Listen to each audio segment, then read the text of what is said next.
What's up, everybody? Trinity here. Welcome back to 2nd Street. It's DC Tuesday, and here I am in my local comic book shop, Bases, Cards, and Comics, right here in Lancaster, California.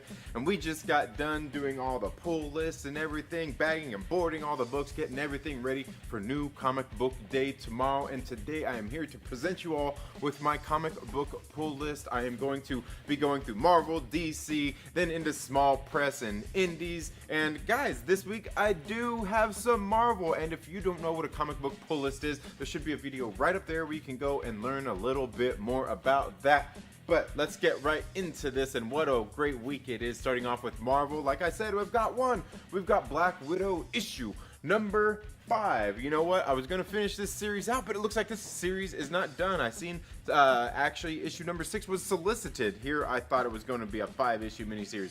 I guess I was wrong. This time. But that's all I've got for my Marvel books this week. We'll go ahead and move into some indies. I don't have any DC books I'm getting. Most everything they're putting out right now is DC Future State, and a lot of people are really enjoying some of that. Hey, let me know what you think about it down in the comments below. Moving on into Aftershock Comics, one I've been looking forward to. This is Shadow Doctor issue number 1. This one sounds like a very interesting read about this black guy back in the early 1930s. He was a doctor trying to go out and start his own practice. Well, turns out, nobody wanted to give him money. You know why? You can probably guess why, right? And so he had to look to alternative sources for income to get his own business started. And, he probably had to do some things he didn't want to do, right? Very good. I can't wait to get into this book. The whole premise of it sounded interesting to me. Aftershock, they just got it that, they just got the stories they do, just like I've got an expectation of, and that I think they're gonna meet it in this book, because I think it's gonna get pretty good in this one. Moving on, we got Miskatonic issue number 4. This one I have quite enjoyed seeing this story unfold. We got, I think, only one issue left here, but it's been a very interesting read watching these characters go into the Miskatonic Valley, and they're trying to track down these white supremacists, but there's actually there's lizard people, and they were all having some lizard people orgy one day out by the tracks or something. It's insane. It's crazy. I know, right? Hey, only at Aftershock, baby. Only at Aftershock. All right, now the next one we've got is We Live issue number 5. I have really enjoyed this story. If I'm not mistaken, I haven't read it yet. I believe this is the end of this series. I don't think it's an ongoing or anything. Ooh. There is a We Live Season 2 coming in 2021. It says at the very end of this, so we know we're getting another arc. The thing that's been cool about this book, and I'm kind of glad there is, because I felt after last issue, this can't be it. There's got to be more than this. But the cool thing about this book here is when you open it up, they have these little QR codes in there. And you go in there and you check out that QR code, and it's got little music that it takes you to this YouTube video. I know, you stay right here on YouTube. And then you go and listen to this song that they have. It's kind of like a soundtrack for the issue. Pretty cool stuff, man. Pretty cool stuff, the way they've kind of integrated that in there. That's all I've got for Aftershock this week, folks, but I do have a couple of AWA Upshot books this week, folks. First one, starting off, we've got issue number 3 of Bite Size. This is only a 4-issue miniseries. I've enjoyed this one. It's one for kids. It's written by Colin Bunn. It's a good book.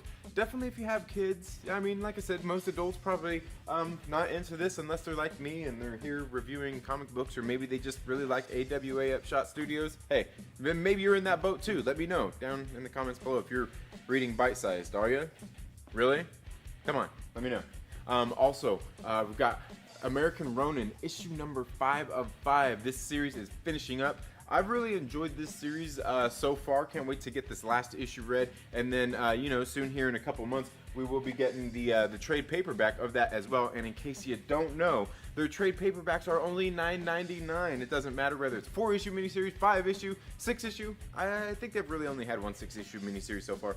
Speaking of which, this week actually also on AWA Upshot came Devil's Highway, the trade paperback. And again, I mean, it says right there, $9.99 for this book. And this book is a very good one. It's talking about like this underground kind of society and trucking through Minnesota and like all this the Serpent Society. They're doing like human trafficking and stuff. Really cool story going on in this one. Written by Benjamin Percy and is Brent Schoonover doing that too? Are they writing it together? Okay, yeah. Okay, yeah. He just wrote very good book. I'm thinking of the other one. The other one I was just that came out last week. That had the couple of writers on it. But very good stuff coming out of AWA Upshot. Definitely, if you want some good affordable trades, check out their books. They're only $9.99. Now, moving on into Boom Studios, a series I have quite enjoyed. That's Once and Future, issue number 16. And as I was saying the other day, Once and Future is one of those rare books that it's like the whole team involved in this book is what makes it. It's not only Kieran Gillen's writing that's so good, it's not only Dan Moore's art, it's also Tamara Bonnevillen's colors that make it pop off the page, and it's also the lettering of Ed Dukeshire and everything that he has done as well. I'm telling you, this is one of those books that is really a total team effort. If they change one of the people on this book, I wonder what it's gonna look like. I mean, obviously if they change the writer, it's gonna be different. Probably won't be around anymore, but you know, the artist too, I'm sure. Like I said, it's a total team effort. I couldn't see this being one of those books where they could switch out the artist or they could switch out the colorist, not even the letterer, honestly. Like I said, total team effort on this Boom Studios book, and it's been a great read. It's been a really good read, even though it's one of those ones that I tell you kind of feels like it's stringing me along for this story that could have been told in this amount of time, but it's a good book. Boom Studios has been doing a good job with their books. Moving on into Behemoth Comics. They were formerly known as Amigo, I guess, or Chris from Chaos and Comics was the one who reminded me of that. Hotline Miami Wildlife, issue number 6. I cannot wait to read this. This is based on a video game, and I'll tell you, I don't play the game or anything. I think it's on computer. I don't think it's on consoles. But anyway, very good book. I've enjoyed this series. The quality of these books coming out of Behemoth are really nice. They've kind of got a heavier cover stock quality. Even the pages are really nice. I really have enjoyed this series. Great stuff. And like I said, I'm not even a gamer, and I've enjoyed this series. Just great stuff. Moving on into IDW Comics. You know what it is this week. That's right, baby. Yeah, Teenage Mutant Ninja Turtles Last Ronin, issue number 2. Can't wait to read this one. We all know how we were waiting for that issue number 1, right? And, you know, it took a while, you know, getting these things out. But, hey, it's here now. It's finally here. That's right. Gonna check this one out. Can't wait to read it. Look at that cover, man. Like, I don't know. I'm excited. I'm excited for that. You know, I know my friend, my man Fatal J. He's probably out there excited about it, too. And, hey, if you guys know Fatal J, maybe you should go check him out on the tweeters and stuff. Maybe I'll leave a link somewhere. He's getting ready to launch his Indiegogo soon, where he's going to be doing his own ninja book. You should go check it out. Anyway, moving on into Image Comics this week. I've got, you know what, I went ahead. I picked up both covers of this. This is Haha issue number 2, and I got both covers. Haha. I don't know. I probably didn't play a good bit. Yeah, anyway, picked up both these covers. These are both great covers as well. Now, the thing about this series is it's a 6-issue miniseries, and in each one of these books, they are switching out the artists. Other than that, it's like the same creative team that does Ice Cream Man. Like W. Maxwell Prince is the writer, but Zoe Thorogood is the one doing the art in this book, and of course Chris O'Halloran and Good Old Neon are doing the colors and letters respectively. Like I said, pretty much the same team as on Ice Cream Man, but different artists each issue. It's been very good. I thought the first issue was pretty good. Some people kind of felt hot or cold about it because, you know, some enjoyed it. Some said, hey man, this is just basically the Joker. This is that Joaquin Phoenix movie, right? I thought the book was pretty good. I thought there was some differences though. Like, I thought there was some real differences through the art and everything. Some of the stuff that I seen that I thought were really cool that were conveyed through that. But hey, maybe it's just me. Let me know what you think down in the comments below. Now moving on into Red 5 Comics. This is on their, this is actually a book that we here, the Myrtle Maniacs, well, okay, well actually I did before we launched the channel memberships, but I have actually backed this book. This was a crowd-funded comic originally written by Preston Poulter that is now coming out, being published through Red 5 Comic Books on his Pocket Jacks Comics label. This is about the fiercest female fighters of World War II. The fiercest female fighter pilots of World War II. This is a very good series. Like I said, I backed every single one of these issues after from 3, 4, and 5. I didn't know about it on issue 1 and 2, but I went ahead and picked those up last year as well. Well, 2 years ago at this point, at the LA Comic Con, met Preston Poulter and everything. Very cool to see that, you know, some of these books do happen. I know there's several companies out there that do get some of those books that were originally done as Kickstarters, as Indiegogos, and they put them out so you can have easier access to them at your local comic book shop. White Lily is one of them. If you get a chance, go out and check it out. If you didn't get a chance to back it, definitely at $3.95, you can't beat that price considering, you know, how much, you know, the backers originally paid for it. But hey, we help this, you know, people who back those kind of books help this come to fruition, because you can show that some of these publishers that this writer has had some success and things like that, so you can help these writers and artists and things like that out when you back some of these books. So hey, I know it can be expensive, but sometimes it's worth it. Moving on Red 5 Comics, in their Stone Bot is Machine Girl and the Space Invaders issue number 4. This is another book I have really enjoyed. Now, on this one, I know particularly they did a Kickstarter for issue number 1. I didn't take advantage of it or anything. It was like $25. It was just out of the price range of what I wanted to pay for backing the issue number 1. Although the variant cover that they had there, I really wanted to get. I wanted to get it, but I didn't. I didn't because I knew I already had this here at my LCS ready to go for me on my pull list. So anyway, just something I thought I would mention. But also, moving on into Vault Comics, we've got Hollow Heart issue number 1. Now this book I already have read. It's a pretty good book here. Now this book isn't gonna be for everybody, but altogether I thought the story and everything in this book was actually pretty decent for what's being told here. But yeah, and I got this variant cover of it too. Yeah, you can see. I'm not sure what that's homaging. What is it? Homaging ROM number 1. Yeah, there we go. Yeah. So yeah, I went ahead and picked that up. I like some of those covers that they do that are homages to the old covers.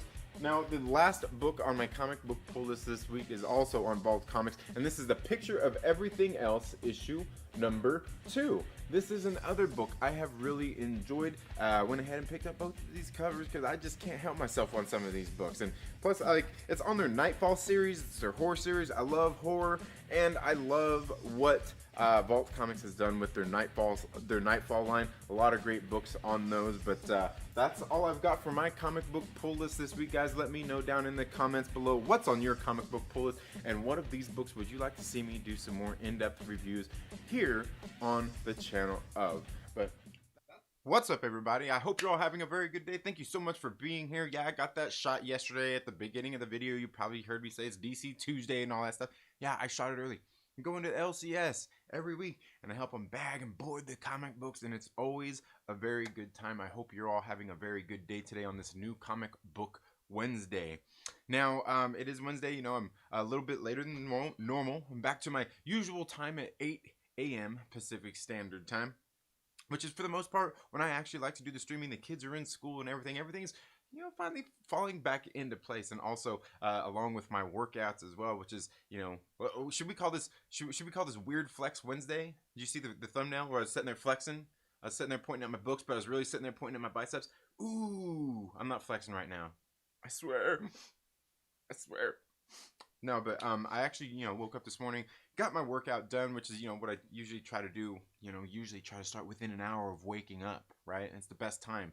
Wake up in the morning, get your workout on, get the blood flowing, get everything ready for the day, get your mind right, get your body right. I'm telling you, it really does help out. And also, you know what else really goes hand in hand with that? Is making sure that you're eating healthy and make sure that you're drinking plenty of water. Stay hydrated. You absolutely should. I see we got a lot of great people here in the chats today. I see we've got Crazy Ed Jedi. Thank you so much for being here this morning. We got Ray Hall, my man. How are you doing? We've also got Phantom Stranger. It says American Ronin number 5. I don't even have number 4 yet. Yeah, it's pretty good. It's pretty good. Issue number 5, I can tell you. Some people are probably going to see it and be like, "Hey, man, what's this all about?" You know what? Here, let me change this a little bit. Is that a little bit better? Or is that, there we go. Maybe that right there. That a little bit better? There you go. But you know, there's something else. Give me just a second. Wait. 1 second. Right.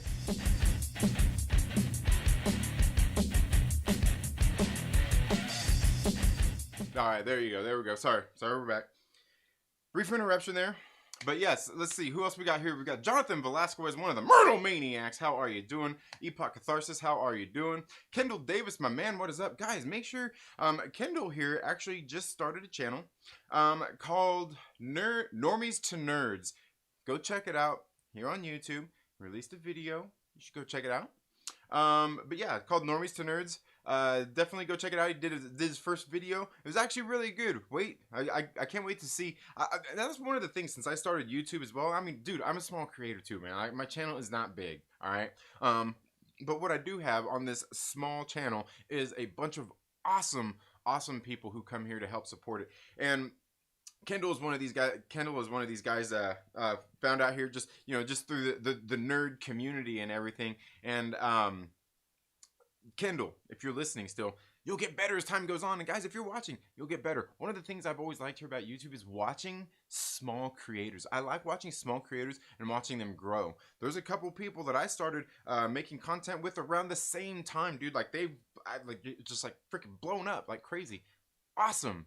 That's absolutely awesome. I know there's probably plenty of people out there who, you got all those haters and stuff out there like, they get jealous of those kinds of things, and you get those weirdos out there who are like, yeah, well, you've only got so many subscribers, like, dude, like that's not really a measure, like that. I mean, it's great to have all that, but the measure is like, do I have fun making my content? Do I have people who enjoy coming here and hanging out and watching the content that I create?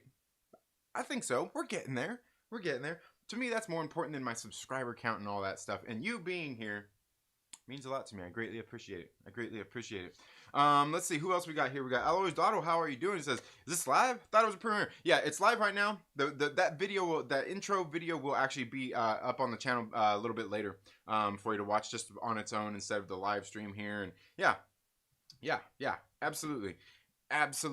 So, let's see who else we got here. We got Aggressively Relaxing in the house, as I just found a Jeff Loeb signed Fantastic Four quarter bin. Great day so far. Absolutely, man. Hey, that's awesome. That is great.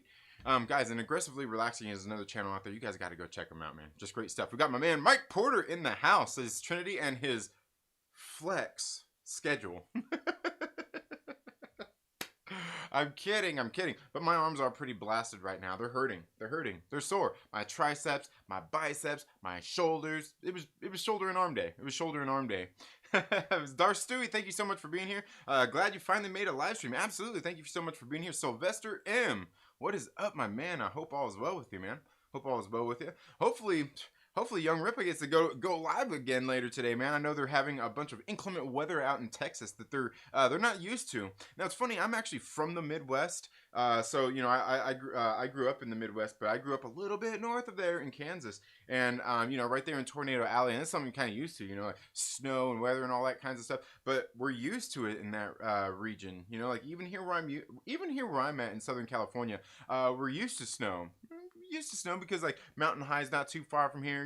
Got Tehachapi is not too far away. Like even in the mountains here where I live at, they typically get 4 seasons. I'm in the desert, and we don't always get all 4 seasons. It's usually just like fall and summer weather. We don't really get a spring. We don't really get a winter. But at the same time, we're kind of still used to it as well. Used to some of that stuff. We're in Texas. They're not used to all that stuff going down there. Excuse me, the snow and all that stuff. So. Hope everyone's doing good out there. Anybody watching in Texas or anything, man? I know it's rough. And here's the thing: is like a lot of people probably sit there and think, probably laugh like, ha, it's silly. It's just a little bit of snow, but like it's not just a little bit of snow. I mean, like it is, but the thing is like when you're prepared for it and when you're not prepared for it, right? Believe me when I say there's a huge difference. There's a huge difference. Just like like I guess you could say like hurricanes or tornadoes or any of that kind of stuff, like, or even here where I live at, in the desert, some of the heat that we get, there's some places in the country where they probably wouldn't be prepared for some of that kind of stuff because they're not used to it, right? I mean, hey, it all plays hand in hand. But yeah. Anyway, guys, let's move on. It says, don't hate me, but I want to see that Cruella movie, said Red Raven 96. Yeah, it looks good. Yeah, I posted on Twitter this morning. I seen that trailer dropped, and I was like, hey, Disney's releasing the Snyder. I was like, Disney's releasing the Snyder cut of Joker. I'm not sure why they're calling it Cruella. Why are they calling it Cruella? What's the deal there? Now it looks good. And the thing is what's her name? Playing Cruella, dude, she's great. I like her as an actress. She's a good actor. All of a sudden I brain farted her name. I can't remember. It's funny too. I was just watching Amazing Spider-Man the other day too. Dang, why all of a sudden did I forget her name? It's terrible because she's a good actor. Okay, says meanwhile Josh injects his coffee in his veins. Yeah, absolutely. There's nothing wrong with that. If you need the coffee, hey, I got my coffee right here. But you know what? I need my injection of coffee after I lift some weights, man. I gotta, and that's one of the things. I like to wake up and work out first thing. And I'll say, anybody who actually gets up, goes to work, and then comes home and works out later, hey, my hat's off to you, because that shit's rough.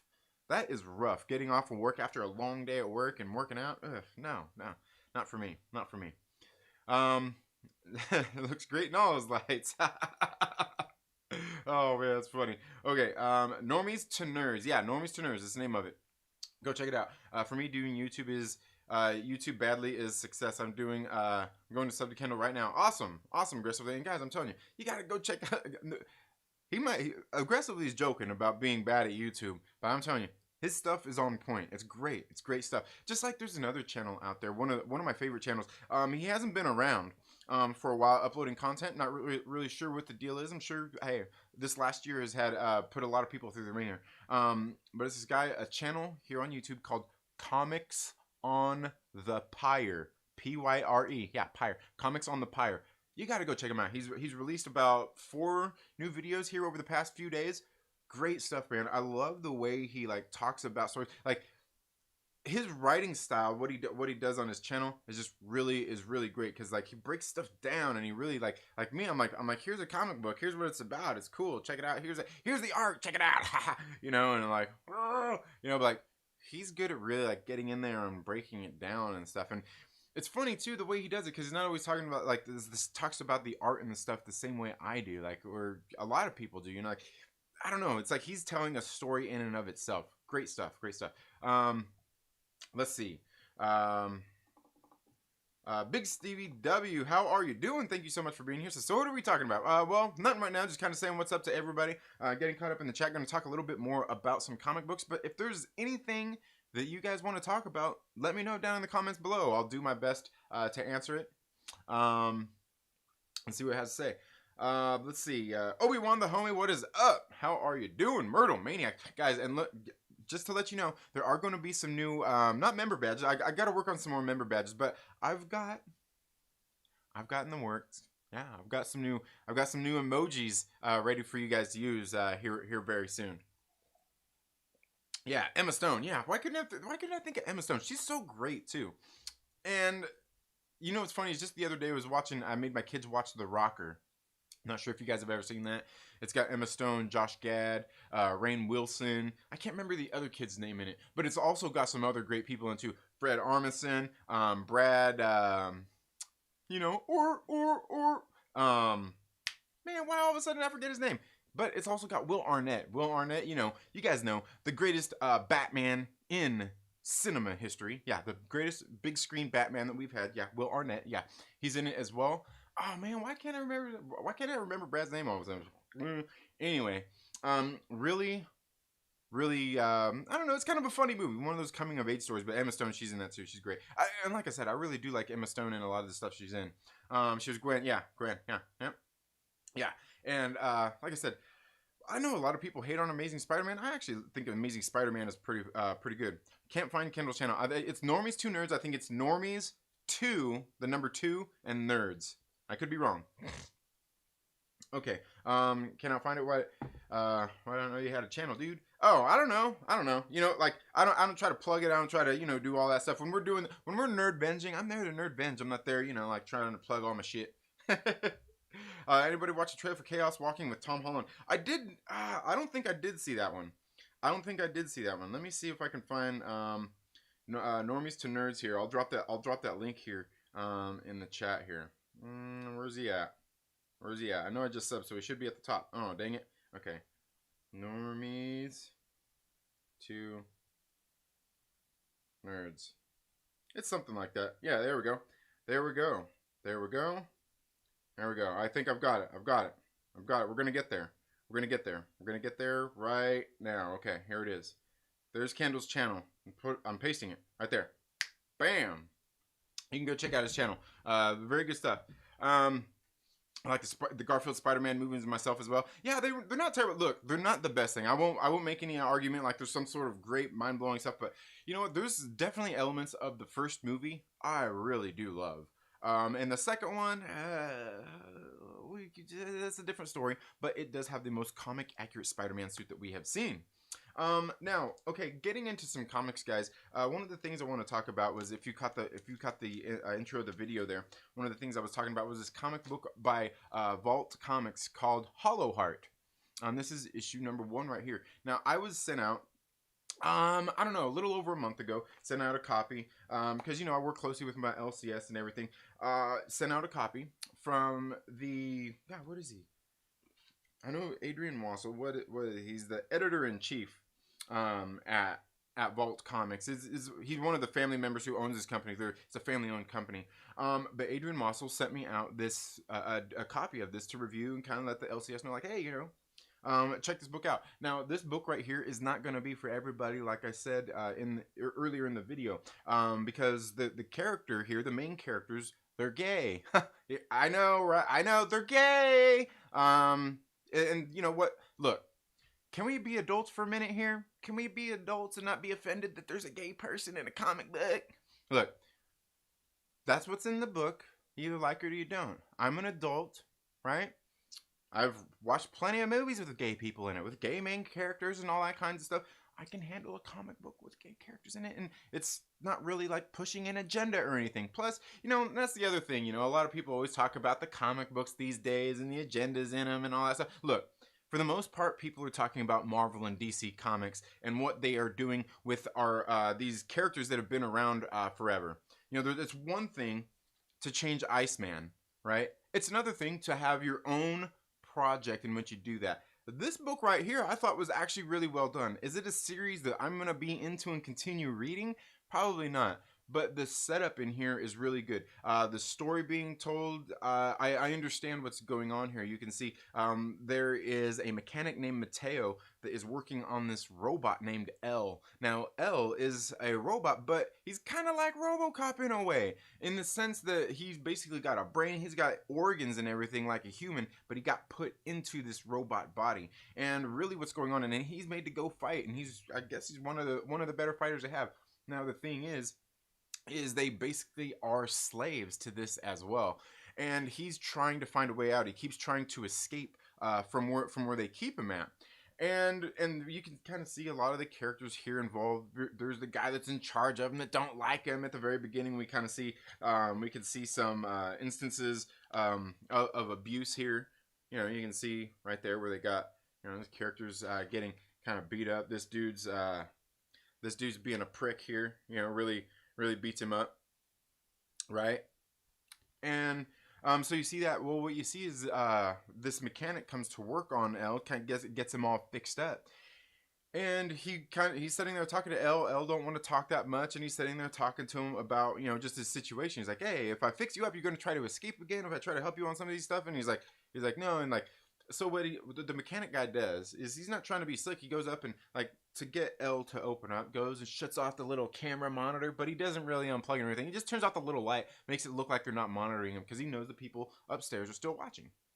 So they're sitting there having a conversation. Well, the thing is Mateo, you can see they end up kind of forming some bonds and a relationship there.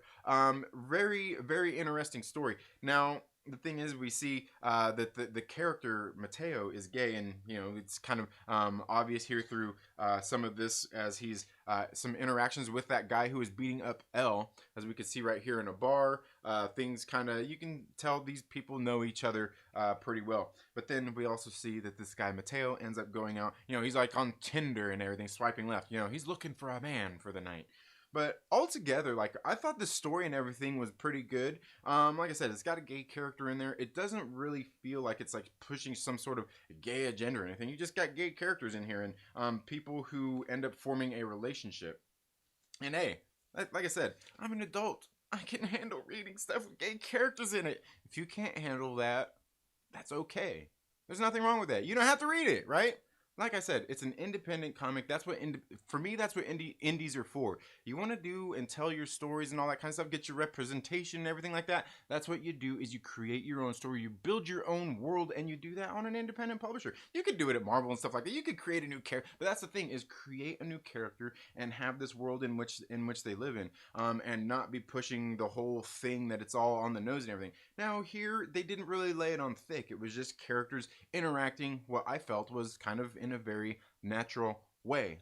Like I said, this book isn't for everybody. I thought it was pretty decent. Probably not one I'm going to continue reading, but I did think it was pretty good. Plus, I liked that homage cover to ROM, issue number 1, so I went ahead and picked it up. And plus, like I said, a lot of the books that creators end up sending to me in digital, a lot of them I end up purchasing the physical copies of, because a lot of them I end up really liking. If they put it out there and I'm interested, I'm like, oh, hey, send me a copy, and they'll send a copy. And I'll buy it. I'm like, hey, if I like it, I'll go out there and buy it and read it. But anyway, that's all I've got for that one. Let's see what we've got here.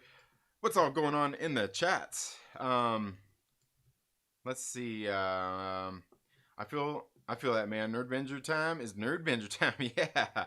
Keanu Reeves for Ghost Rider or bust. Yeah, like, I don't know. Like, I think for Keanu Reeves, like, Keanu Reeves can do a whole lot. Is he the best actor in the world? Absolutely not. But he does a lot of the stuff. When he does it really well. He don't really do anything too outside of his wheelhouse. And honestly, there's a lot in his wheelhouse. I'm not sure that I want to see him as Ghost Rider, though. In the MCU, something they have really kind of capitalized on, I think, is taking what lesser known actors or characters who are kind of younger and starting out, who are just kind of on the come up, and utilizing them, where some of the bigger stars usually tend to be villains. So when I hear a name like a Keanu Reeves, or even recently, well, I guess not that recently anymore, we learned, Christian Bale is going to be Gore the God Butcher. The thing is, when I hear these big names like that, these big Hollywood names that are already big names, I automatically always think villain. They're going to be a villain. Chances are that's usually what they are. Most of the big Kate Blanchett. When I heard that name, oh, villain, right? She's gonna be a villain. Because really, like, if you go back and look at it, who was the biggest actor that they've hired into the MCU? You got Robert Downey Jr. That was at the very start of the MCU, right? Then next you go into it. What was the next one that was kind of an MCU movie? Was The Incredible Hulk, which was who it was, man. Why am I forgetting people's names? Ed Norton. He was somewhat big, but even once you got into like Thor, Chris Hemsworth wasn't a big name. Captain America, Chris Evans wasn't a big name.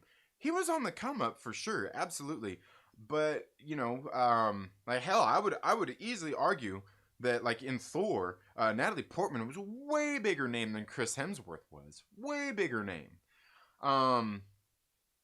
So that's where they found a lot of their success, if you ask me, is in casting those. And mostly the bigger name characters are typically, it seems like they're usually villains. But yeah, I don't know. I would like to, I'm not really for sure. I'll be honest with you. What's his name? When he played Robbie Reyes on the version of Ghost Rider on Agents of S.H.I.E.L.D., I loved it.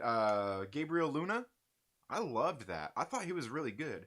Now, I do realize that's probably not the version that everybody wants, but I liked what he did on screen. It wasn't the Johnny Blaze, but hey, I thought it was good. Did you guys ever see Josh Gad's Forensic Competitions? Dude was so slick. No, I didn't see that. Hey, that's my line. Tim, what is up? Keanu should be Silver Surfer. Silver Surfer would work too. I think Silver Surfer would work too for Keanu Reeves. I think he could be good at that because for the most part he would be CGI. I mean, so Wiccan was gay. I don't mind as long as the action stuff is good. Yeah, absolutely. Come here. First thing I hear is yay. Yeah. If the story is good, it's good. Yeah, exactly. Yeah, if it's a character trait, cool. But this is a story about them being gay, trans, or whatever. Then I'm like, yeah, I get that. And that's the thing is like, here's the thing is like, it can revolve around that if that's what the story is about. It can revolve all around that if that's what the story is about. But if this story right here in particular is about somebody trying to end their life, it should really necessarily revolve around that. But what it does revolve around is the fact that somebody is sympathetic to it. Like, hey man, I can see, like, I understand your plight. And, you know, they develop a relationship there. Like I said, it seemed like a really natural setup and everything. It seemed okay. Just, like I said, probably not the kind of story that I'm really into a whole lot anyway. Which, I don't know, I'm not big on the whole robots thing. But, which is weird to say because I'm really into, like, cyberpunk. And, you know, a lot of cyberpunk really deals with, like, technology and stuff like that as well. So, hey. The Widow, thank you so much for being here. Ashley, what is up? You know, Ashley, I need to reach out to you. We need to get together sometime and do a stream together. Absolutely. I hope you're doing well. Seeing your, were you, God, wasn't it you? We're in with K-Dot, right? I think you guys were visiting, hanging out and stuff. Yeah. I think that if I'm remembering right, well, I hope all is well. Keanu could be whoever they need him to be, but I'd like to see him be Ghost Rider. Yeah, I mean that wouldn't be the worst thing in the world. Like I said, they could make worse casting decisions. Mike Porter says I can't wait for Friday. I'm going on Landon Dube's Twitch channel Sunday night. Boulder Doobie 8:30 Eastern Standard Time. We are going to talk about the MCU. Will never be the same after now that Disney Plus exists. Yeah, and you know what? And that's something I've already talked about here on here as well. Is like the MCU with Disney Plus, it's a game changer what they've got going on there. It's a game changer what they've got going on because they've got the shows to support the movies. Nobody else has done that. Nobody else has ever really crossed it over like that and done that and built a whole world and had them completely be 100% fluid together. I wouldn't even say many have really tried. I'm not sure that there's really any other company that's really ever actually tried that, to be honest. Like, you could say Warner Brothers with some of their kind of stuff, but they're, like, even still, a lot of their TV shows are still separate from the movies. So, yeah, it's definitely a game changer. Some of the backstories from back in the day overwhelming. Yeah. Digital comics. Yeah, I'm not into digital. I can't engage with it as well. But I do like to get, like, on Marvel Unlimited and read, like, a whole bunch of that old stuff. I like reading older comics on there. Yeah. Fucking yeah, it's a Rom homage. I could not figure it out. Yeah, aggressively. Will Morgan, what is up, my man? Dude, you guys got to go check out Meta Egg as well. Will Morgan's channel. Dude, last week he had the mailman from WandaVision on there. Dude, that was such a cool discussion. And that was one of the things that he really said that I really enjoyed in that story when he was telling about Catherine Hahn on set. Was really cool. And I think really speaks to, like, Catherine Hahn and the type of person she is and even actor. But I was like, you know, because he was talking about how, you know, he's not really big, he's not really well known. He ended up landing this job, which is cool. But then he was talking about Catherine Hahn. You know what I'm telling you? I love Catherine Hahn. She's freaking great. But he was talking about how, you know, she kind of talked with her, and, you know, she kind of shot it back and forth, kind of breaking the ice a little bit, making them a little more comfortable while they were on set shooting and stuff like that, which I think is great. I think it was great hearing some of those stories. It's great when you hear those stories out of actors like that, out of your friend that came on the show, because he's not a big actor. You know what I mean? Like, essentially, he's like a nobody. You know, he's kind of like a nobody. You know, he's like, you know, one of those kind of background actors, and maybe, you know, that's how you get to be bigger. But it's cool hearing stories like that, you know. Good stuff. That's a good point. A-list celebs are villains. Yeah, for the moment. Yeah, right. Yeah. And how it impacts the fan base. Oh, yeah, Mike Porter. Yeah, absolutely. Yeah, definitely. Angelina Jolie is not playing a villain. Right. But is Angelina Jolie playing a hero that's going to stick around for 3, 4, 5 movies? I kind of don't think so. And like, you know, we could also pull Salma Hayek out too. But let's be honest, like, Salma Hayek isn't necessarily the biggest actor anymore by any stretch of the imagination. It's not to say she's not good or anything either, but you know, like that, you know. Then you get Captain America, where they got Agent Smith. What's his name? Yeah. Absolutely, absolutely love Hugo Weaving. Yeah. Michael Douglas and Robert Redford are probably the biggest names. Yeah, and they are big names. I guess they're big names in the terms of legacy. In the terms of like their legacy, definitely outshines and outlives them. But I would say like at the time that they're making these movies, they are. But like a lot of people like probably like younger than me, maybe some of your guys' age, look at Michael Douglas and Robert Redford and think, oh hey, cool, that old guy. You know, like I would say they are the bigger stars. Though. Yeah, definitely. But again, they're not like the big. They're not the big hero neither. You know, they're not the big heroes either. But yeah, I hear you. And good point, Stevie. Ghost Rider was the only reason I watched that season. Yeah. LB, how are you doing, my man? What is up, Zach Pitcher? Thank you so much for being here. I hope you're having a very good morning as well. Jonathan Velasquez is back. I see. I was surprised to see you on John Campio's chat a couple days ago.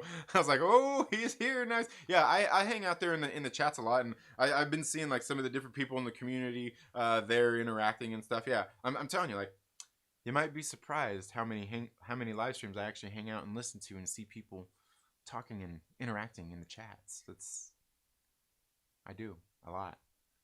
It's a funny thing too, because like you know, like I mod over on the Denim Nerds Live, but like I see a lot of stuff, man. Like I don't like I could care less, you know. You got opinions or shit, whatever, but I see a lot of people, you know, from all the different communities, and that's the cool thing is I see people from this community, that community, all different kinds of people there in different chats and live streams hanging out on channels. It's and to me it's comforting. Like a lot of times I never really say anything. A lot of chats, like I said, I don't even comment on. I'll be hanging out listening.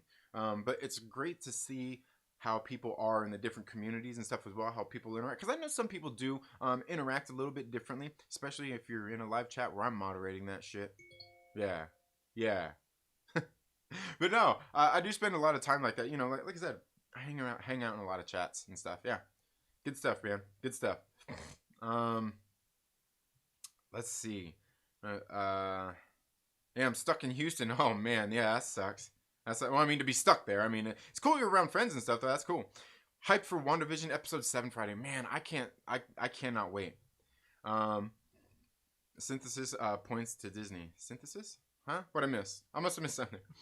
Big question. What's your favorite comic panel of all time? My favorite comic panel of all time.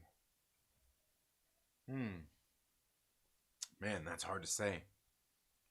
I'm not sure if I could come up with a favorite comic panel. I will tell you. Man, that's hard to say.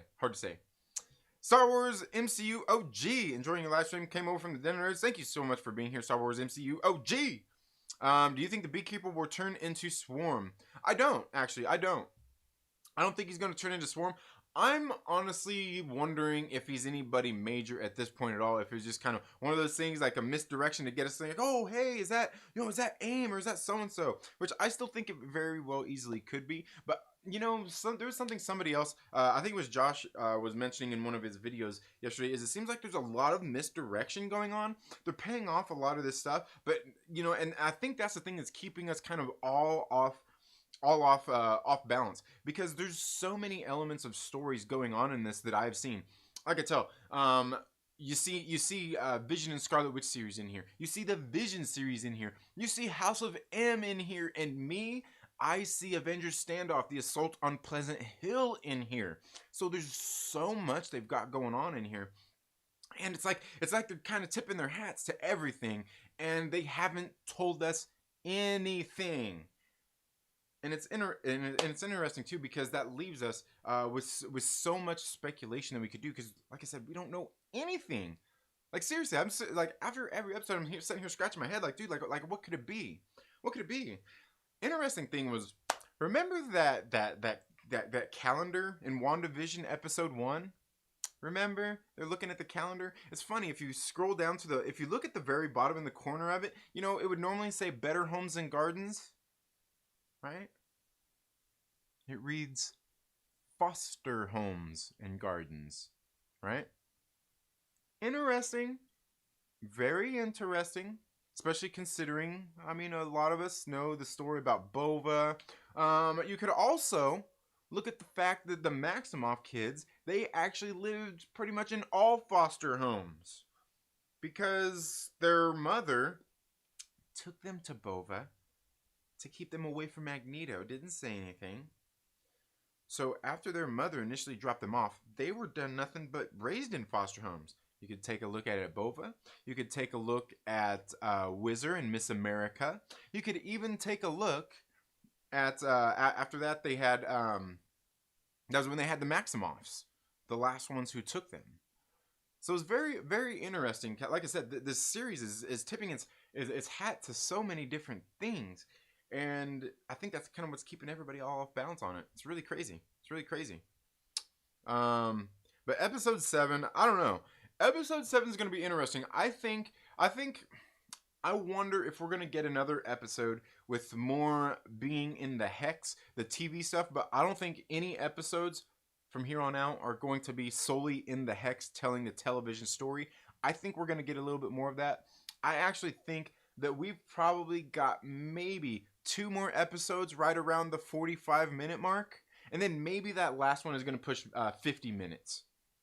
And I'm saying that the actual run times, not with the credits and all that stuff that takes 6.5, 7 minutes. Not that, just like the actual run times. I think they're going to be a couple maybe at like 45 minutes, maybe one at 50 minutes. I know some people have speculated they're going to do some that are an hour. They're going to do some that are longer than an hour. They're going to do one at 90 minutes. Well, you know what? Look, here's the thing. If you do one that's over an hour, like seriously, if you do one that's over an hour, there's some films that's like a feature length film for some of them, right? If you get beyond that, like you get into an hour, especially you get to an hour and 20 minutes, hour and a half, you're talking about a film, right? You're talking about a film here, not a TV show. And you got to remember, this is a TV show. I think they're going to keep it under 1 hour. I don't think there's going to be any of them over an hour. I don't even think in The Mandalorian we had any that were over an hour. I think they had that one that was really close, but I think with credits, by the time you see the credits in it, I think it was still under an hour. So I don't know. I'm expecting a lot though. These last 3 episodes, I think are going to have fireworks in it for sure. For sure. Like that shirt trim. Thank you. Thank you. Let's see. Mine is when Spider-Ham tells all the other spider people he was a spider that got bit by a radioactive pig. Yeah. Oh, man. Yeah, can't wait for the next episode of WandaVision. Absolutely.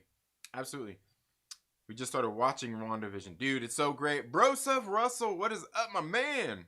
I hope all is well with you, brother. I hope all is well. Guys, if you guys are like into outdoorsy stuff, you like being a man, you got hair on your chest, and maybe not on your head like me, go check out my man Broseph Russell's channel, man. He does some good stuff, reviewing like hiking gear. He does this stuff when he's out going out into the wild, man. Great stuff. It's a good friend. I used to work with him. You know what's funny is, for a while he was my supervisor. For a while I was his supervisor. Oh man, it's great stuff, man. I hope you're doing well, man. Hope the family's doing good. Mike calls on the dinner chat speculated if Darcy becomes Squirrel Girl. I did hear Catherine Hahn is nice in that interview. Glad to hear that. Yeah, absolutely. Now, well, Squirrel Girl, I don't know. I mean, is that going to come out? I mean, eventually we're going to get Squirrel Girl. There's no doubt about that. I'm not sure if she's going to, I don't know. Hard to say. I'm a boomer, so of course I'll think of Redford and Douglas. Yeah, absolutely. Me too. Hey, I'm right there with you, man. I'm right there with you. Angelina Jolie is playing what will become the MacGuffin for the next 10 years. All the Eternals, marketing them as a color-coded, they are going to be turned into objects. Could be. Absolutely could be. Yep. Who's your favorite MCU villain or any Marvel villain of all time? Favorite MCU villain? Well, my favorite MCU villain, ooh, man. Oh, man. You know, I think if it's going to be MCU, and I'm not even really sure we could consider him a villain, but I might have to say Dr. Arnim Zola, Hail Hydra. If it's not him, Red Skull. You got me with Red Skull. I love Red Skull. But how could we ever deny, especially in the MCU, Baron Zemo? Love it. Love it. Love it. Like Thanos, yeah, he's cool. You know, he's cool. But give me more Red Skull. Yeah, give me more Red Skull. Give me more Baron Zemo. I cannot wait for the Falcon and Winter Soldier because, for one, love Baron Zemo. But two, Daniel Bruhl is great. Daniel Bruhl is great. And I really kind of felt like, you know, after Civil War, it's kind of like, man, he better not be done.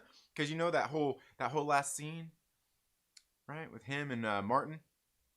He's sitting there, he's like, how does it feel to know that your plan failed so utterly? And he's like, and he just looks up, he's like, did it?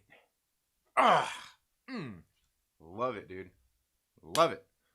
Not every Easter egg is going to be paid off. Some are just references to the comics. Yeah, absolutely. My favorite comic panel was when Wonder Woman led all the people of the world that got temporary superpowers to defend Earth. I felt included. Nice, Mike Porter. Hell yeah. Yeah, I like that. Shadow King, new theory. Could be. Yeah, certainly. Could be. And I won't pretend to know like a whole lot about Shadow King. Hey, you got me. But Shadow King, as far as I know, is a mutant and everything. It could be. Yeah. Yeah. Absolutely, Broseph. Absolutely, my man. ReeferMan Reviews, what is up? No Squirrel Girl, no. Yeah, she'll be here eventually. I don't want Darcy to get super fast. I don't know that she will. Doctor Doom is the best character in all of entertainment. Yeah, I was gonna say Doctor Doom is great too. Yeah, Doctor Doom is a good one. You know, I'm just not as much, and that's things like I don't really just like go out there and extensively search like research like villains and all that stuff. So yeah. I hired the girl from the Verizon commercials to be Squirrel Girl. If y'all would join my damn SG Facebook group, you would know this. I don't really Facebook much anymore. I don't really get on Facebook. It's too toxic over there. It's too toxic. I don't care what them Facebook stands tell you. Facebook is worse than Twitter. It is. Hey. Don't shoot the messenger. Or I mean, I'm just a messenger. Hayward and Pietro suspect. Oh, it was Pietro for sure. Pietro suspect. Hayward for sure suspect. Absolutely. But guys, who do you think the Luke level cameo they've been talking about? Honestly, I don't think it's gonna be anything major. To be quite honest, and I know this might be disappointing to some people, but look, if you take a look at like what does that mean? What does that mean, for one? And for one, she didn't even exactly say that. But I'm kind of thinking, I'm of the mind that the cameo is Aaron Taylor Johnson. That's what I think the cameo is going to be Aaron Taylor Johnson. I said it. All right, there. I said it. I think the cameo is going to be Aaron Taylor Johnson. Be quite honest with you. I Facebook message you about those books. Oh, yeah. No, I think you did it on Instagram. Instagram's cool. I still get on there. Guys, I also want to talk about another comic book here. Hotline Miami Wildlife. Have you guys read this book? Dude, this book is freaking great. It's by Behemoth Comics. It's based on a video game of the same name. I think it's Hotline Miami. I think that's the name of the game. But it's very cool. What it's doing is it's telling us a story about back in the 80s when there was the Red Scare, the Russians, right? Well, we see here that there's been families and people affected by the Russians. Kind of that whole Red invasion. You know, everybody's kind of scared of the Soviets here, where people have actually been affected, and it's taken place in Miami. Been affected. You know, there's a whole wave of them. It almost reminds me of Scarface. And there's this faction of people, this agency who is hiring people to go out, and basically they're going out and targeting the Russians, and they're taking them out, executing them with extreme prejudice. It's very cool. But we get introduced to one character over the last couple of issues, maybe the last 3 issues before this one. We got introduced to some new players, but the first few issues were setting up and introducing us to our kind of main character here, where he is going through helping do some of these these executions, if you will. But he got sent out on one mission, and while he was there, there was a bunch of adults there. He executed a lot of them, but then there was this kid, and this kid was rushing. He's like, went to kill him and everything. He's like, hey man, look, kid, you don't want to do this. You don't want to do this. Let me help you. Let me help you do like whatever. Like, we got to get you out of here, because the kid was like, I hate my father. I hate all these wrestlers. I hate doing it. And he's like, hey, I'll help you. Like, so he's trying to help him escape the country and get out of the country, get back to Russia or somewhere. And it's been very interesting seeing all that, seeing him kind of protecting this kid, being introduced to some of the other players who are getting involved in this story as well. I've got to tell you, this comic book itself, this Behemoth comic book, you probably can't tell, but it's got like a thicker cover on here, and even the page stock is a little bit thicker than what you get with most other books. Let me see if I can see. You can hear that, right? But the art in here I like as well. It's not the best art, but I can tell like a lot of this stuff they're not doing like some of the tracing and stuff on the photos, maybe they are, but they're doing it, kind of like last week I was talking about Kari Andrews and that erratic issue number 3, where you could tell some of it was like a photo and they put a filter on it. A lot of this isn't really like that. I mean, they may have traced some of this stuff, but you can see a lot of that. Looks like they're putting time into drawing a lot of this stuff, and you can really kind of tell like when you get into some of like the cars and stuff. But it's been a very great book. This one right here, I'm telling you, it ratchets up the we get a little more information on our characters and everything. I really enjoy this book. The quality of this book is there. Behemoth Comics has been doing a great job with this story. It's only 8 issues long. I'm going to be sad when this is over, to be quite honest with you, because I've really enjoyed this, based on a video game, and I believe it's one that's on PC. I don't believe it's on console or anything, but I've really enjoyed that story as well. So if you want something kind of video game based, it's kind of violent, it's really great. It's really great. It's like I said, it's like, imagine, okay, the best thing I could compare it to is like, imagine like my what was that one, Grand Theft Auto? It's kind of like that. Remember the one where they're in Miami and everything? Yeah, Vice City. It kind of like that, but it's not exactly, because it's its own thing. It's a different thing, but it's very similar in that way. Now, one of the other things, like I said, let's just go through a few of these really quick. Shadow Doctor was a great book. I really thought this book was a good read. Peter Calloway coming in, telling the story about his great-grandfather, I think it was great-grandfather, who was a doctor in the 1920s. He got out of college, and he wanted to go to work at a practice. He wanted to become a real doctor. Well, he was black, and in 1930s Chicago, there's no places where they wanted him because he was black.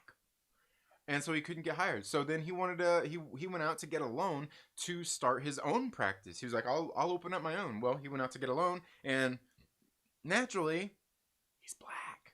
So he couldn't get a loan. So what did he have to do? He actually had to go out and he had to find a way to secure some funds to get.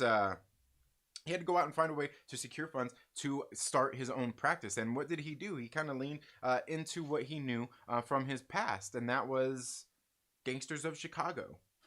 Yeah, very good book. I really thought this was a really good read. It was everything I expected out of this book, an Aftershock book. Definitely worth reading. Miskatonic.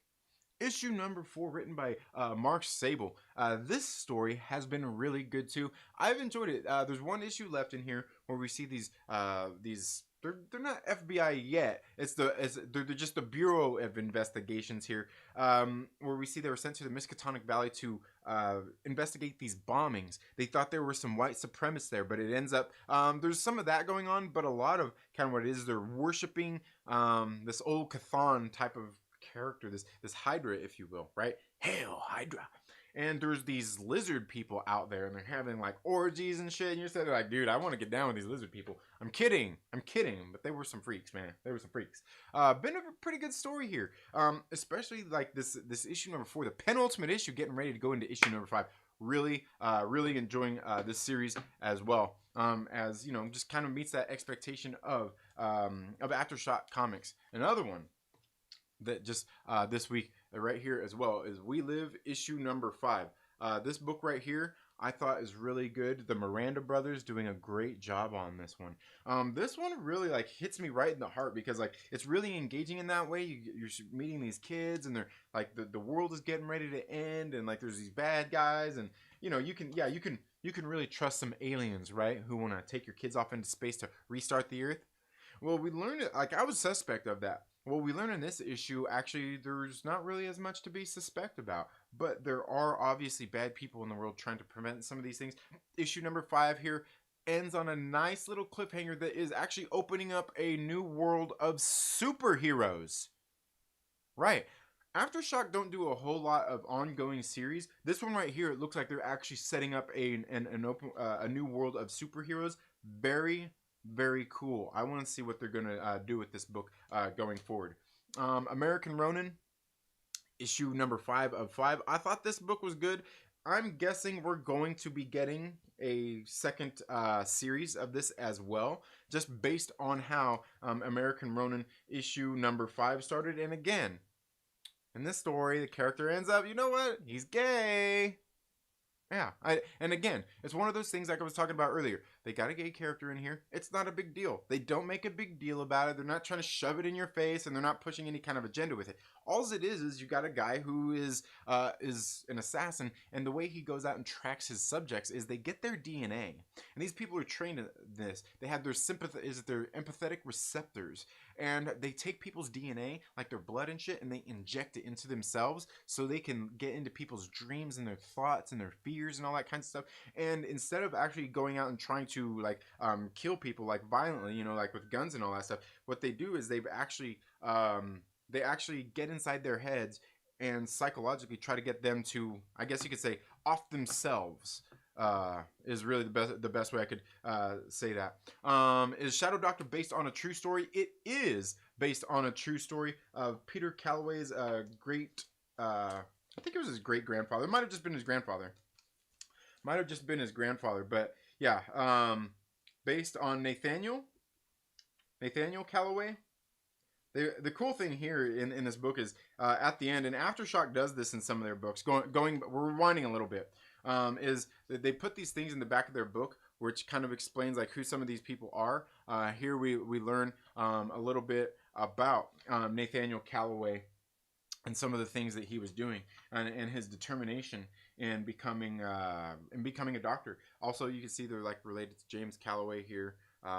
Very cool stuff. This is one of the cool things. Like sometimes I have a problem with the books when they do this kind of stuff. Like you got all this reading and stuff and all that. But Aftershock Comics has been doing this where they put some of these things in here, kind of expanding the world of the stories that they are putting in their books. And it's something that I do like.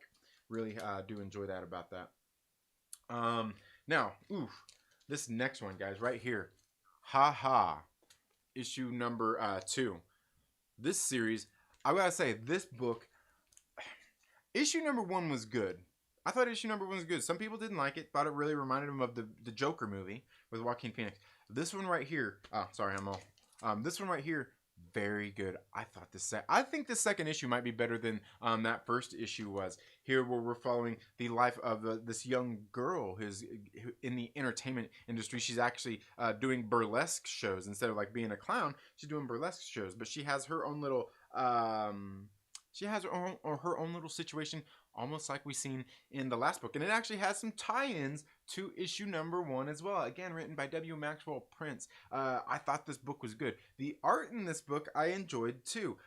Here, I can't remember what her name is, doing the art in this particular issue. Zoe Thorgood. But other than that, it's the same team as Ice Cream Man. And I really feel it in this book. W. Maxwell Prince is just really, like, he's good at writing some of these kinds of stories. And this one right here, by no stretch of the imagination, is right up there with that. I enjoyed the series. It's only a 6-issue mini-series, though. All right? It's only a 6-issue mini-series. Definitely worth picking up and reading. I got both covers. Very good stuff. Now, the last one I really want to talk about here, we'll get into this, is White Lily. Issue number 1 just released. Now, this is on Red 5 Comics. This book right here was actually done on a Kickstarter first. And some of the Kickstarters I've actually backed. I didn't get here into issue number 1. I think the first one I backed was issue number 3. But this right here is kind of part of the reason why, here on the channel, we're focusing on some of this stuff is because, you can support independent creators, independent writers. You can go out there and support Kickstarters as well. And I want to kind of start showing the value on some of the books when you go and back some of these creators. Now, one of the things here is when you back these creators, you're, for one, you're helping their projects come to fruition, but two, you're also helping them achieve a level of success and helping fund future projects. And sometimes some of those projects are popular enough or they're good enough where you get a publisher who takes the chance on it and says, hey, we like this book. Can we release this on our publishing company? And so, like in this case, we got White Lily here, written by Preston Poulter, where he is working with Red 5 Comics to put this out. Now, I bought this, like I said, I own all of these issues originally from the Kickstarter. What I was interested in is how it was going to change on the inside once we got into it. And I noticed there's not very many big differences here. I think the one of the biggest things was at the very end of the book, there's a couple of ads. There's a couple of ads for, for Red 5 and their comics and stuff like that. It's to be expected, right? But other than that, it's the same thing. Virtually the same as the Kickstarter. Look, they've even got the list of people who helped this Kickstarter originally. So definitely some cool stuff. Now, this book is about World War II's fiercest female fighter pilots. And here we get a good introduction to a couple of our characters here. Was it Lilia Latviak? And also, we also get introduced to another character here who is Katya Budanova. And they are main characters. They are friends. They are female pilots here within this army who are serving. Now, the thing about this is as the series goes on, you got a different artist. I think the first 2 books are the same artist. I think after 3, 4, and 5, they have a different artist. One of those is because the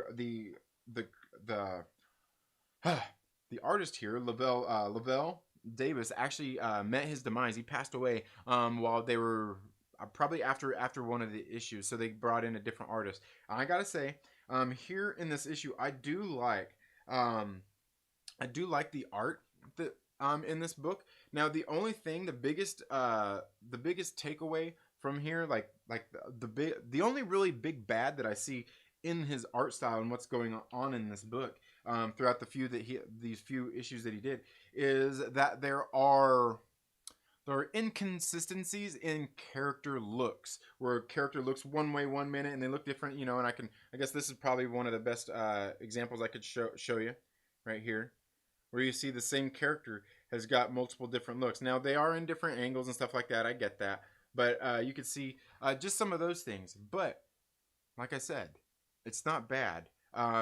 Artists have deficiencies. Some things are good in, some things are not as good in. Altogether, though, I think the art that Lavelle Davis did in these first couple of issues was really good. And like I said, you can see the difference when you get into the later issues. But again, this is one of those books out there. Like I said, crowdfunding comics, it can be expensive. Some can be very affordable. Some of them are affordable. But then sometimes when you've gone out there and you've helped back these issues, you actually get these creators noticed by some of these publishers, and they get to put some of these works out on bigger publishers so they can get them into your LCS and not hit you in the pockets as much as, people who are helping crowdfund these comic books, so you can contribute to their success when doing this. Also, backing these creators too as well helps fund some of their future projects as well. Stuff that I think, like I said, very, very cool stuff. But anyway, guys, that's all I've got for the comic books that I really wanted to talk about here this morning. We'll get here into the live chats and chat a little bit more with you guys before we call the show a day, or before we call it, you know what I'm saying. So let's see here. Facebook is more toxic than Twitter. I don't post anymore. I just wish happy birthdays. Yeah, right, exactly. Comic Book Steals and Deals, thank you so much for being here. Rogue Soul says, leaving Facebook was my life's second best decision behind becoming a nerd venture. Nice. I will die on the big cameo being Patrick Stewart, communicating with Pietro while sitting in Cerebro. Wanda will get upset that they try to trick her, and when she says no more mutants. Maybe so. Could be. Yeah, it could be. I like that. I like that idea.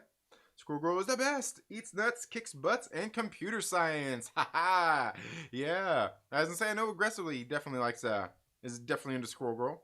Her power will travel through Cerebral, wiping out the mutants, giving us our reason for their deaths. And yeah, could be. It absolutely could be. Absolutely could be.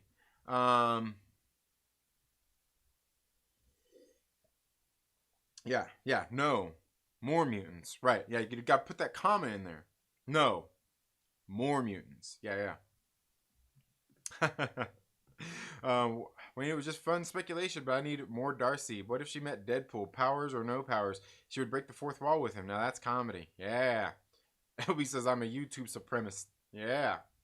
Yeah, there we go. No, more. Yeah, everybody got it. Everybody got it. Yeah.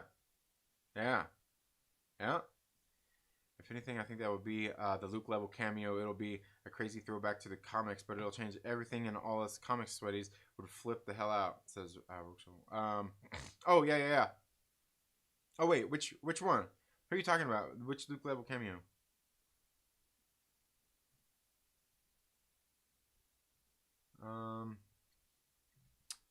Darcy and Deadpool would team up to be hilarious. Yeah, that would be.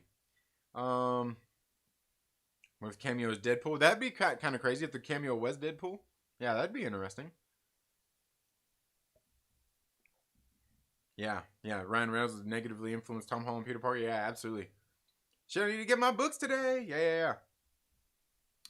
The moderator says that sounds like a hell of a story. Yeah, it is actually a really good story. I thought it was really good. And it's going to be interesting to read that because he makes a deal with the mafia, Scarface, as a matter of fact, Al Capone, to fund and open his own practice.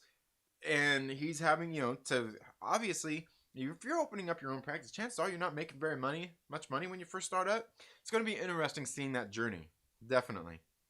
Yes, when I can see a Disney Plus show where the character Watcher ushers Darcy and Deadpool in a theater and like Mystery Science Theater 3000. Yeah, that'd be great. Yeah. I want a clown superhero. Dude, really, fight the uphill battle of taking back the imagery. Yeah, absolutely. Landon TLB, what is up, my brother? How are you doing? Darcy, with Darcy Science and Deadpool powers, they could figure out the Watcher wants them to solve what the Avengers couldn't. Yeah.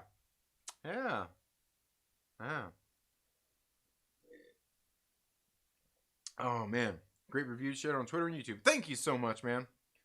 Man, you know what? I've been watching your videos, comic book steals and deals, man. Like, I was like, man, maybe we need to hook up, man, because, man, I seen some of those books that you're auctioning off. I'm like, dude, people paying that much for some of these books?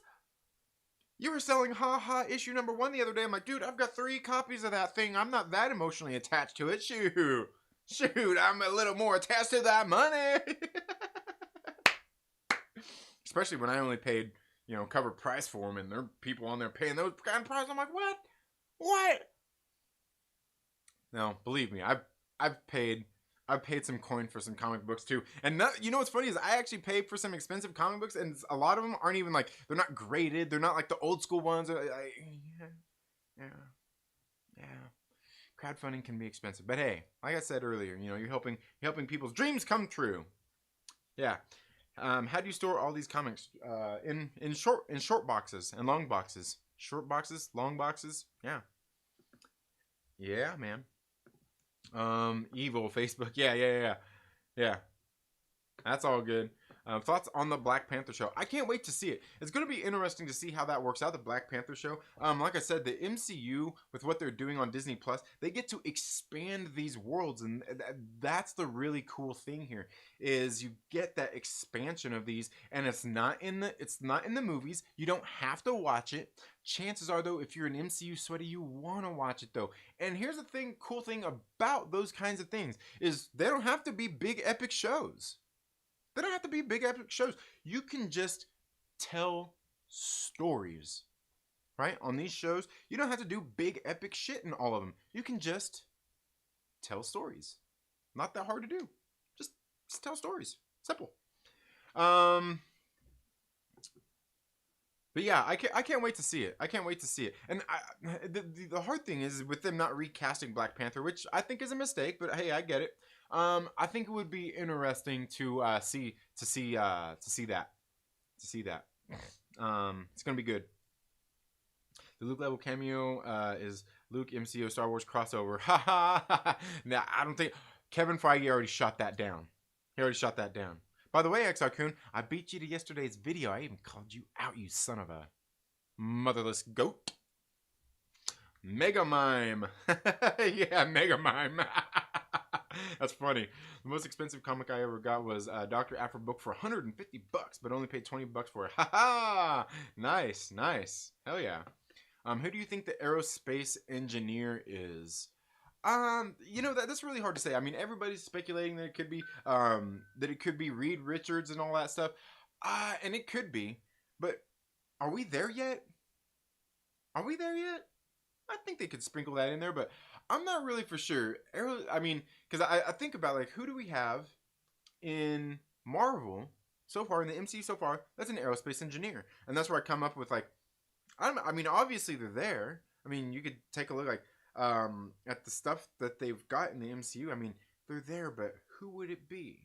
I'm not really for sure. And I hate to just go along with the thing like, oh, it's Reed Richards, obviously, because it seems too obvious, right?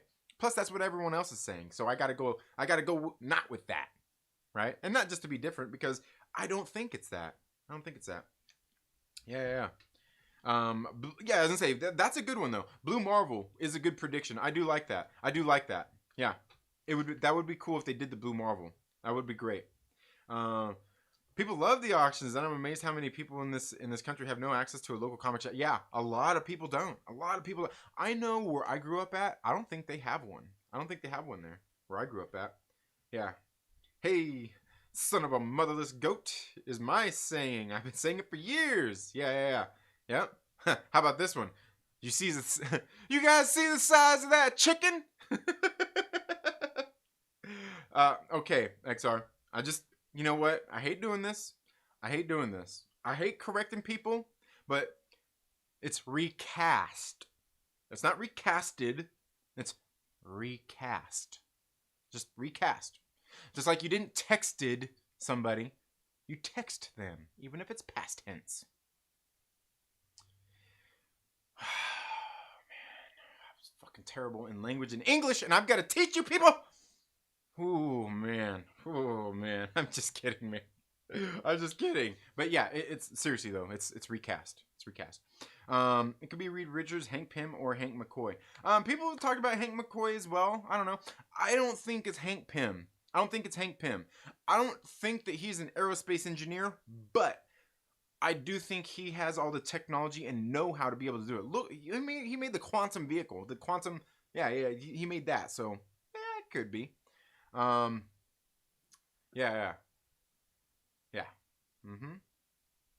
Yeah, I knew what you meant, Red Raven. Yeah, it could be any of those. That's the interesting thing. Besides the guy in Monty Python and the Holy Grail, yeah. I feel like Hank McCoy and Blue Marvel are good guesses. Yeah, I think so. Like, I almost feel like Hank McCoy is a bad guess, though. You know what I mean? I almost feel like it's a bad guess.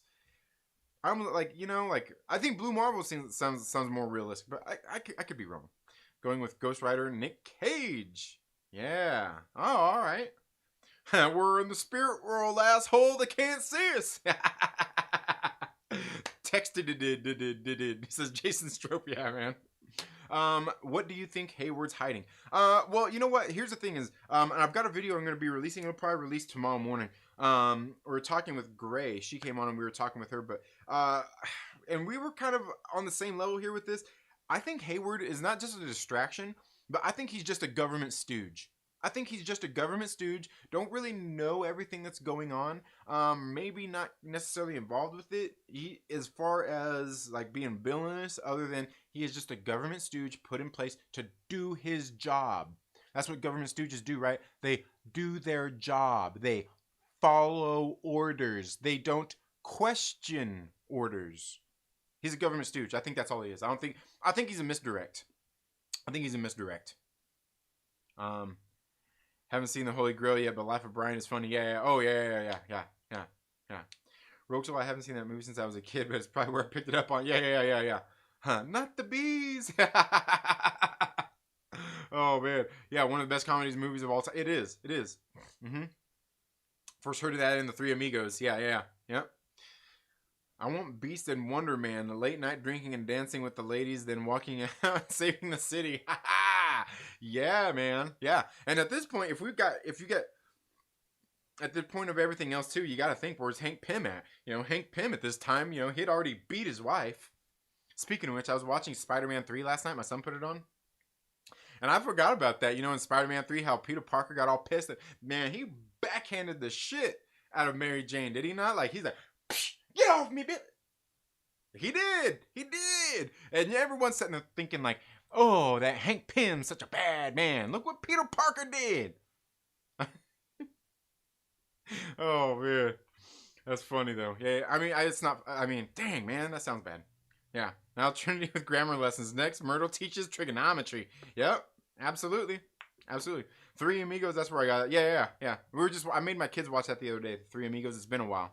Hayward wants Vision's body to build some sketchy stuff. Oh, yeah, for sure. Well, that's what they were already doing. They were already working on that. I'm sure of that. Well, and that's why I say, like, if you look at it, if you watch the series, it's very, very similar to how the Vision and Scarlet Witch series began. Not the first one, the second series that they did. It began just like that, where Vision was being looked at Project Pegasus. They were checking him out. They were checking out his brain functions, his body, and that's when they determined that he was actually a real man. He had a real thinking, sentient mind, and that his body was all a prosthetic. But his argument was that he is a real man. Now, while he was sitting there being interviewed and everything by Project Pegasus, this is when Scarlet Witch, she started losing her shit. She's like, hey, what's taking so long? What's taking you guys so long for this? This isn't very hard. And she's like, look, you got 1 minute to be done with my husband. Otherwise, I'm going to go in there. I'm going to take him and we're getting the F out of here. And that's exactly what she did. She walked in there. They were messing around. They were like, just like we seen in the show. She walks in there, bust shit up. And it's like, let's get out this piece of shit. And they leave. And that's when they go and they start their nice little family in the town of Leonia. Yeah. Very interesting stuff there. Now, one of the other stories that happens within this story later is they are once again at a hospital. This might have actually been in the first series. I think it might have been the first series because Vision's hand needed to be chopped off. Anyway, they were there in the hospital. Wanda was sitting there kind of, in the waiting room and everything. Well, Grim Reaper comes in and smothers her with some chloroform. Sends her into some dreams and stuff. Sends her into a dream state. Meanwhile, Vision is sitting there wrestling with Ultron. And this is when they're working on resurrecting Simon Williams. Right? Interesting stuff. Interesting stuff there. Interesting stuff. Yeah. But, I mean, that's what they're doing. They're trying to recreate that. Something Ultron did in the comic books. Something a lot of people were trying to do in the comic books, right? Yeah. Maybe it's Ironheart. Yeah, I would, the only thing about that Ray Hall is she's too young. I mean, unless they're going to have her aged up in the books, which they easily could, especially with the blip. I mean, it could be Ironheart. It could be. Yeah. Pym, such a good call. Yeah. Grammar matters.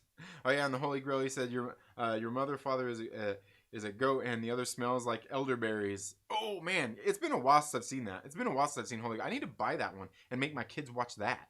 Yeah, grammar does matter. Yeah, grammar. Yeah, yeah. Banner has 7 PhDs. What, phony diplomas? It could be and probably is Jane. Yeah, it could be. But see, then that's the thing is like, then that would be Darcy's hookup, not just like her. I mean, is it just going to come out like 7 degrees of separation or whatever? It's like, Darcy's like, oh, hey, you called my friend. It could be. It could be. I think the director works for Hart. He used the word terrorist in talking about Wanda. He could be the character Heart Attack. Interesting. The only thing is, like, we've got 3 episodes left, and there's a whole lot that could happen in these episodes. Like I said, I predict they're all going to be 40 minutes to 50 minutes, but the thing is so much can happen in those, and the only thing is I don't think we're going to be introduced to any new characters. We might be introduced to a couple of new characters, but like nothing that's going to be super man, I can't think of the best way to describe it, but I don't think that we're going to get any like very huge more character introductions. There might be cameos and all that stuff, but like big things that are going to carry on in the MCU, I'm not sure how many more they're going to be. There might be one, maybe at best two, but you got to think we got 3 episodes left that we've got to, if they do introduce new characters, which like I said they very well could, but I feel like they've already introduced them all. In these 3 episodes, if they're going to introduce us to new characters, you're saying that they're going to introduce a new character, they're going to give us a reason to care, not care, see the villain of this new character, whatnot, and then resolve all that. Seems like a bit much. I'm not saying they can't do it, but I just don't see it. Like I said, maybe we get introduced to him, and that's what's going to lead us into the Doctor Strange and the Spider-Man and all that stuff. I just don't know. We're only halfway. Well, in terms of runtime that we know about, we don't know anything approximate. You know what I mean? What they say, like 6 hours, and it was originally supposed to be 6 episodes, and then they split it up, and you can see kind of how that's worked out. Yeah, I think, like I said, this, if they're going to do it, it has to happen in this next episode. Introduce those characters, build it up, and then finish that out. It's just there's not a whole lot of time left to get that done in, but in Feige we trust, and I do think that they can get that done. That's if the last few episodes are an hour each. They're not. Here's the thing: is like I don't think they're going to be. If they are, it's going to be 1 hour with credits. But like I said earlier, I think we're probably going to get like maybe 2 episodes at like 45 minutes, and then maybe 1 episode, maybe that last episode, or maybe one in between that's going to be like 55 minutes without credits, you know, like plus the credits. I just don't think that they're going to be doing that, because like I said, once you get to past that hour mark, actually really once you get to that hour and beyond mark, you're talking about a movie here. You're not talking about a TV show. You're not talking about a streaming show. It's different. Same thing with what they did in The Mandalorian. I think it's going to follow that same thing. I only think the next couple episodes, like I said, 45 minutes for a couple of them, and then maybe one at 55 minutes. That's about it. I don't think it's going to go much above that. But that's just if you ask me. I could totally be wrong. I would love to be wrong, just so you know, like hey, I was wrong and we actually got more than I thought. But believe me, because we need that for the story and my predictions of it being Pleasant Hill and stuff to come true. Or do we? But anyway, guys, that's all I've got for today's video. Thank you all so much for being here. If you're not already, please make sure you subscribe, click the little bell and all that good stuff. Make sure you are paying attention to the channel. I've got some reviews that are going to be coming up. Like I said, tomorrow we'll probably be dropping that interview when me and Gray got together just over this last weekend with the Myrtle Maniacs. And yeah, so make sure you pay attention for that. But thank you all so much for being here today. You all have a good day, and we'll see you in the next video. Oh, and you know what? Don't forget, tomorrow is going to be that community live stream. We're going to get together with some people and just talk and kind of build up hype a little bit. Getting ready for After Dark tomorrow. Should be coming up tomorrow. And then leading into that watch party that the Nerd Vengers do. Or me. I'm going to be sleeping. I'm going to be sleeping, man, to be honest with you. I'll be sleeping until I wake up on Friday morning at about 4:30 a.m. to watch WandaVision. But you all have a good day, and we'll see you in the next video. Later.